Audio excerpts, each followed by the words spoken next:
ဝက်မတကောင်ကိုဖျားရှိကဖြတ်သွားတာကိုမြတ်စွာဘုရားမြင်လိုက်တယ်အဲ့ဒီဝက်မကိုကြည့်ပြီးတော့ဝက်မမြင်လိုက်တာနဲ့မြတ်စွာဘုရားကသူကသူသိတာမဟုတ်ဘူးဒီဝက်မလေးကိုကြည့်လိုက်တာကြည့်လိုက်ပြီးတဲ့အခါကျတော့ပုဗ္ဗေနိဝါဒနုတ္တိအဘိညာဉ်ဖျားဆိုတာကိုသိချင်ချက်ချင်းဝင်စားလို့ရတယ်စွမ်းရည်တတိကအမတန်ထက်တယ်ဝက်မကိုမြင်လိုက်တာနဲ့တပြိုင်နက်ဒီဝက်မကဘယ်ကလာတာတုံးလို့ဆိုတာကောက်ကြည့်တယ်ချက်ချင်းကြည့်လိုက်တဲ့အခါကျတော့မြတ်စွာဘုရားရဲ့အသိဉာဏ်ထဲမှာအမတန်မှထူးခြားတဲ့သူ့ရဲ့ဘဝဖြစ်စဉ်တွေဟာတတိတန်းကြီးပေါ်လာ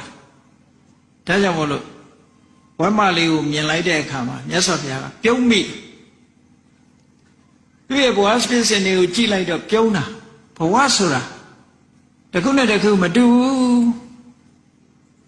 ထူးထူးခြားခြားဘဝတွေဟာအမတန်မှကြောက်စရာလည်းကောင်းတယ်စိတ်ပြည့်စရာလည်းကောင်းတယ်အဲ့ဒီဝက်မလေးဘဝဝက်မကိုမြင်ပြီးတော့မြတ်စွာဘုရားကပြုံးလိုက်တော့ရှင်အာနန္ဒာကမေးတယ်ရှင်ဘုရားဘာကြောင့်ပြုံးတာတော့ဘုရားလို့ဆိုတော့ဒီနေရာမှာမြတ်စွာဘုရားကပြုံးတာဆိုတာဘုရားကရှေ့ကသွားနေတာရှင်အာနန္ဒာကနောက်ကလိုက်တာဘုရားပြုံးတာဘယ်လိုသိတုံးလို့စဉ်းစားမိကြလိမ့်မယ်မြတ်စွာဘုရားဆိုတာအမှန်တမ်းပြုံးခဲ့တယ်ပြုံးလိုက်ပြီဆိုလို့ရှိရင်လေမြတ်စွာဘုရားရဲ့သွားတော်တွေဆွဲတော်တွေဆိုတာအမှန်တမ်းဖွေးစွတ်နေတော့ဖြူဖွေးတာပြုံးလိုက်လို့သွားပြားလေးပေါ်လိုက်တာနဲ့တပြိုင်နက်ဝင်းငနဲ့လက်ခနဲ့ဖြစ်သွားတာနော်ဝင်းငနဲ့လက်ခနဲ့ဖြစ်သွားနောက်ကလိုက်တဲ့ရှင်အနန္ဒာကအဲ့ဒီဝင်းငနဲ့လက်ခနဲ့ဖြစ်သွားတာမြင်လိုက်လို့မြတ်စွာဘုရားပြုံးတယ်ဆိုတာသိလိုက်တာရှင်ဘုရားဘာကြောင့်ပြုံးတာတော့လို့ဆိုတော့အာနန္ဒာဝက်မလေးမြင်လိုက်လားလို့ဆိုမြင်လိုက်ပါတယ်ဗျာအဲ့ဒီဝက်မဟာတဲ့ကကုတန္တမြတ်စွာဘုရားလက်ထက်အခါကာလတော့ကသူဟာ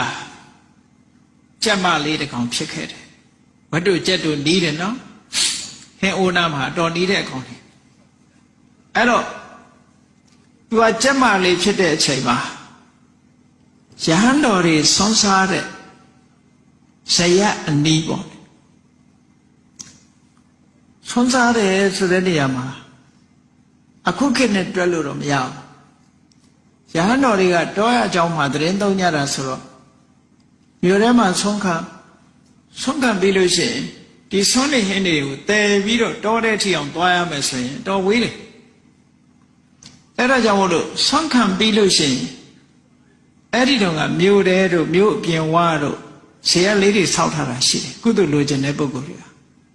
ရေအိုးလေးတွေတည်ထားတာရှိတယ်ရဟန်းတော်တွေကဆွမ်းခံပြီးလို့ရှိရင်ကိုစားလောက်ပြီဆိုရင်အဲ့လိုဇေယျမျိုးကိုသွားပြီးတော့ဆုံးဖုံးပေးကြအဲ့ဒီဆုံးဖုံးပေးရင်ကိုရောဓမ္မကနေစဉ်အဲ့ဒီမှာဆုံးဖုံးပေးပြီးတဲ့အခါကျတော့သူကကမ္မထာတန်ပေါက်ကလေးတွေရွတ်တယ်နဲ့တူပါတယ်ဝိပဿနာကမ္မထာနဲ့ပတ်သက်ပြီးတော့ကမ္မထာတန်ပေါက်လေးတွေတာဝေကဖြစ်ဖွယ်ရာလေးတွေရွတ်တော့အဲ့ဒီဆွမ်းစားတဲ့ဇေယျနားမှာကျက်စားနေတဲ့ကျက်မတကောင်ကရဟန်းရွတ်တဲ့အတန်လေးကိုသူကြားတယ်ကြားတဲ့အခါမှာသူ့စိတ်ထဲမှာအကောင်းဆိုးအကြောင်းအကျိုးနားမလဲပေမဲ့လို့တတ္တဝါဆိုတာလည်းပဲနားမလဲပေမဲ့လို့စိတ်ထဲမှာကျဉ်းနူးမှုဆိုတာဖြစ်တတ်တယ်ပေါ့တရားတန်ကိုကြားပြီးတော့စိတ်ထဲကကျဉ်းနူးမိတယ်သူကအဲ့ဒါလို့ကျဉ်းနူးနေတဲ့အချိန်မှာသူ့ဘဝဘလောက်ကန်ဆိုးလို့ကောင်းကင်ကနေပြီးတော့သိန်းငှက်တကောင်ကနေထိုးဆင်းလာပြီးတော့သူ့ကိုတုတ်ချပြီးတော့သွားတယ်အဲ့ဒါနဲ့ဒီကျက်မတကောင်ဟာသေဆုံးသွားရပြန်တယ်ပေါ့နော်ကောင်းတဲ့အာယုံလေးနဲ့သေသွားတာအဲ့ဒါလို့သေသွားတဲ့အခါမှာသူဘယ်သွားဖြစ်တုံးလို့ဆိုတရားတန်လေးကိုကြားပြီးတော့သေသည့်အတွက်ကြောင့်မင်းသမီးဘဝလူဘဝရောက်သွားပြီးတော့ဥပ္ပရိဆိုတဲ့မင်းသမီးလေးသွားဖြစ်တယ်အဲ့ဒီမင်းသမီးဘဝမှာသူကတံဝေကတွေရပြီးတော့ပြပိုက်မှာပေါ့ဝတ်ပြီးတဲ့အခါမှာသူအိမ်သာတက်ရင်ကနေပြီးတော့ရှေးတုန်းကအိမ်သာခုခေတ်ကလူတွေတော့တွိုင်းလက်ဆိုရေခံထားတော့ဘာမှမမြင်အောင် ဘုံဘုံတို့ငယ်တော့ကတော့အဲ့ဒီလိုအိမ်သားတွေတက်ခဲ့ရဘူးလေပေါ့အဲ့လိုအိမ်သားမျိုးတွေတက်ခဲ့ရလို့ရှိရင်အိုးမစင်တုံးဘုတ်ခနဲ့ကြားသွားရင်အောက်ကလောက်တည်းစားကြတာဝိုင်းပြီးတော့အဲ့ဒီမြင်ခွင်းကိုခုခေတ်လူတွေမြင်ဘူးချင်မှမြင်ဘူးပါဘုန်းကြီးတို့ငယ်ငယ်တော့ခဏခဏမြင်ရတယ်အဲ့ဒီမြင်ခွင်းကလူရဲ့မစင်တုံးကြားလိုက်လို့ရှိရင်အောက်ကကောင်တွေကရွာနဲ့အကုန်လုံးခဏလေးတွေပဲပျောက်သွားတယ်အဲ့ဒါဟာကြီးမားတဲ့အခွင့်အရေးကြီးတစ်ခုခုခေတ်လူတွေလက်လွတ်ဆုံးရှုံးနေကြတယ်အဲ့ဒီဥပ္ပရိဆိုတဲ့မင်းသမီးလေးဟာပရပိုင်းမှာဝတ်ပြီးတော့အိမ်သာတက်ရင်ကနေပြီးတော့